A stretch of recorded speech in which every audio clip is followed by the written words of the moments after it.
وبالحق أنزلناه وبالحق نزل. بسم اللہ الرحمن الرحیم.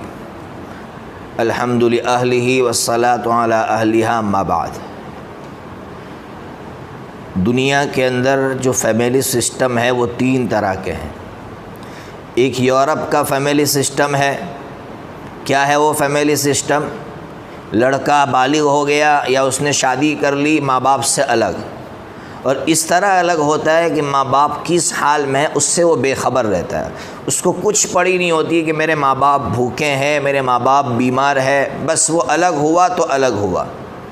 ایک دوسرا سسٹم ہے جو ہندوؤں کا سسٹم ہے، جس کو جوائنٹ فیملی سسٹم کہتے ہیں. کیا ہے کہ ایک بھائی کی شادی ہوئی وہ بھی اسی گھر میں، دوسرے بھائی کی شادی ہوئی وہ بھی اسی گھر میں، تیسرے کی شادی ہوئی وہ بھی اسی گھر میں، سب ساتھ میں رہتے ہیں. یہ ہندوؤں کا فیملی سسٹم ہے. تیسرا سسٹم اسلام کا فیملی سسٹم ہے. اسلام کہہ رہا ہے لڑکے کی شادی ہوئی اس کو الگ کر دو. وہ میاں بیوی دونوں الگ رہیں گے، لیکن الگ ہونے کا مطلب یہ نہیں ہے کہ ماں باپ سے بے خبر ہو جائے. روزانہ ماں باپ کی خبر لے، ماں باپ سے ملاقات کرے، ماں باپ بیمار ہے ماں باپ کا خرچ اٹھائے. یہ اسلام کا سسٹم ہے. اب آئیے، اسلام جو ہے پہلے سسٹم کو کیوں پسند نہیں کرتا؟ وہ تو آپ کا دماغ خود اس کو قبول کر رہا ہے کہ یہ چیز غلط ہے، کہ یہ ایسا کیسا سسٹم کہ جب وہ شادی کر لی اس نے تو وہ الگ ہو گیا، ماں باپ سے بے خبر ہو گیا. دوسرا جو سسٹم ہے، لوگ کہتے ہیں اس میں اچھا ہے، جوائنٹ فیملی میں محبت ہے. کوئی محبت نہیں ہے. جوائنٹ فیملی میں سب سے بڑا نقصان جھگڑے ہیں.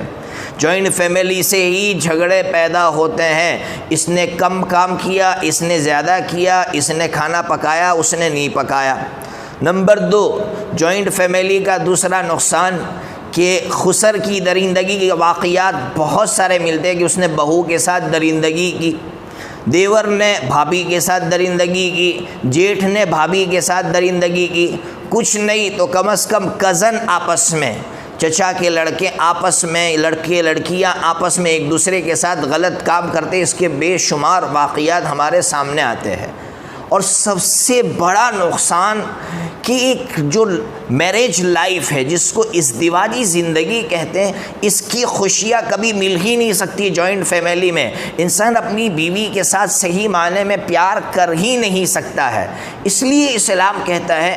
اور اس سے بڑا نقصان جوائنٹ فیملی کا کہ کوئی اپنی صلاحیتوں کو کھولتا نہیں ہے. اس لیے کہ اس کو معلوم ہے میں لاکھ محنت کروں گا، مجھے لا کر باپ ہی کو دینا ہے، میں آگے بڑھ ہی نہیں سکتا ہوں. آگے بڑھوں گا اس کا فائدہ مجھے ہونے والا ہی نہیں ہے. جس کو کمیون سسٹم کہتے تھے وہ سسٹم آج ہمارے گھروں میں ہے. اسلام یہ کہتا ہے کہ لڑکے کو آزاد کر دو، وہ کمائے جتنا کمانا چاہے، اپنی صلاحیتوں کے ذریعے جتنا آگے بڑھنا چاہے اس کو آگے بڑھاؤ.